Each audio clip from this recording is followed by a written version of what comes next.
Good evening and welcome to Poland Daily. My name is Natalia Moczulska and this is the news. Ukrainian forces successfully prevented a Russian attempt to cross the rivers in the Donbass. Russia's primary goal is to encircle Ukrainian forces and isolate them from support from the western part of the country. In turn, the mayor of Kiev, Vitaly Klitschko, believes that Russia may resume its offensive on the Ukrainian capital at any time.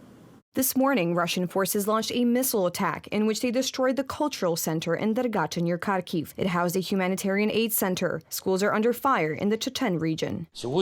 Russia is a country that is only disturbed by all education. What can be achieved by destroying Ukrainian schools? All Russian commanders who issue such orders are terminally ill.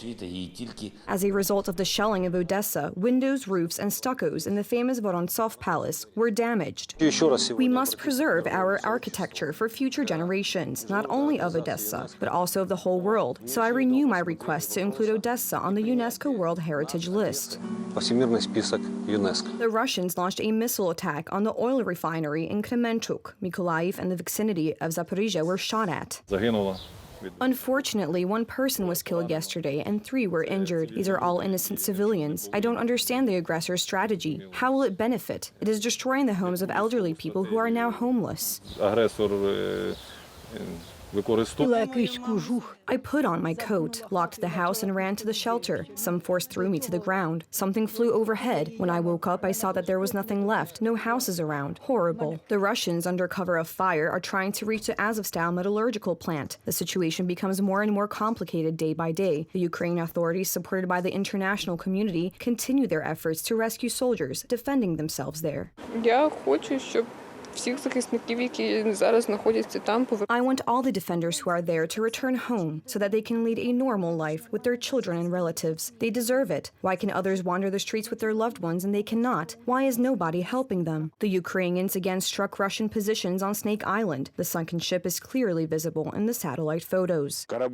There are 4 ships and 2 submarines in the Black Sea, equipped with more than 30 caliber cruise missiles. The threat of missile attacks both in the south and throughout the territory of Ukraine remains valid. Since the beginning of the invasion of Ukraine, Russia has already lost almost 27,000 soldiers, almost 3,000 armored combat vehicles, over 1,200 tanks, and 200 aircraft. Russian forces have not made any significant progress. Despite the concentration of troops in the Donbass, Ukrainian forces attacked the pontoon bridge over the Donets River, which they built for the 3rd time. In addition to the bridge, the Russians lost a significant amount of equipment. The Swedish government presented a parliamentary report, which indicated that Sweden's accession to the alliance would benefit the countries bordering the Baltic Sea. On Thursday, Finland announced that it would submit an application for accession. President Andrzej Duda continues a series of visits to the region to coordinate cooperation and aid for Ukraine. During his visit to Estonia, President Andrzej Duda talked with President Alar Karis and Prime Minister Kaja Kallas about supporting Ukraine in European integration and granting it the status of a candidate for the European Union. We can apply various modern solutions that are painful for Russia, which show Russia clearly that it does not rule the world and will not rule the world, and especially our world. Therefore, we talked with the president about energy connections. That is why we talked, because we hope for a very close expansion of NATO, with neighbors from Finland and also from Sweden. Russia wanted to weaken the European Union and NATO. Through this aggression, they achieved the exact opposite. The EU and NATO are more united and stronger than ever before. Support for Ukraine was also the main topic of the 3rd Lithuanian-Polish Council of Defense Ministers.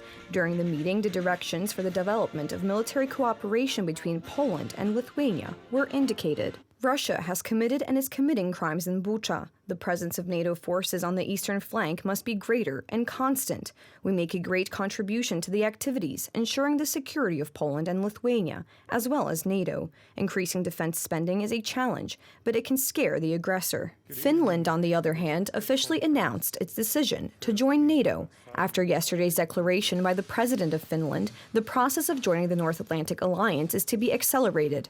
President Sauli Niinisto emphasized that this would be a turning point in his country's history. Joining NATO would be not against anybody. We would like to maximize our security in way or another, while thinking membership in NATO. The Finnish government will probably formally decide to apply for NATO membership on Sunday. Well, it means that, of course, now, before the NATO membership, our military is taking care of our own defense. During the application process, our military takes care of the defense, and even after the NATO membership, it's at the first hand our own military.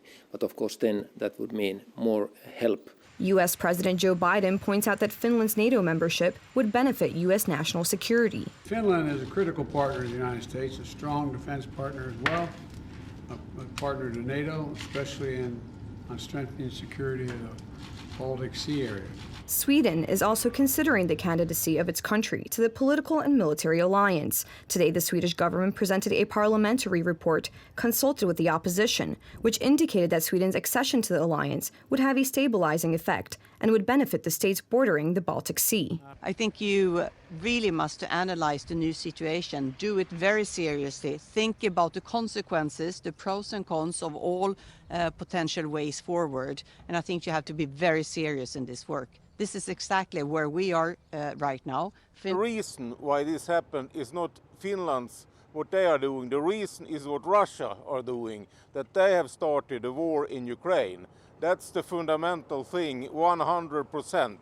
They are the bad guys. They are doing the bad things that we have to react on in some way. The accession of Finland and Sweden to NATO was supported by many NATO member states. Finland and Sweden. These are decisions and discussions that must take place in each country. But it is clear to us that if these two countries decide to join NATO, they can count on our support. It's worth emphasizing that if Sweden were attacked and looked to us for help and support, then we would provide it. But it's up to Sweden to... Let me say this is a particularly important time for the long-standing and strong and vital partnership between the United States and Sweden. In turn, the G7 foreign ministers agreed during their meeting in Germany that the pressure on Russia should be maintained through further sanctions.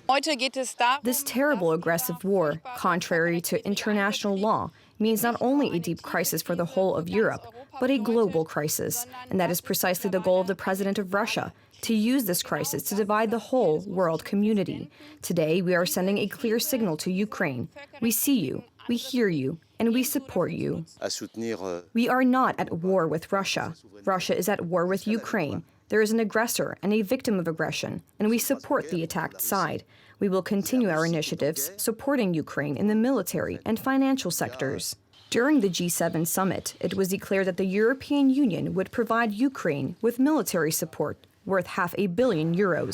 Financial aid is to be allocated to heavy weapons, including tanks and artillery. And finally, fear and adrenaline were some of the feelings today as the first visitors stepped out on the world's longest suspension footbridge, spanning a mountain valley in the Czech Republic. The footbridge opened to the public today. It is 721 meters long and hangs 95 meters above the ground at its highest point. We came here because we love adrenaline. We came up here by foot and now we are looking for our reward. Named Skybridge 721, it took 2 years to build at a cost of $8.4 million and is suspended by 6 main supporting ropes and 60 wind ropes. It sits at more than 1,100 meters above sea level and connects 2 mountain ridges in the country's northeast region, 200 kilometers from Prague and near the border with Poland. The bridge tops the 516-meter Arouca Bridge in Portugal, which had previously been the longest suspension footbridge.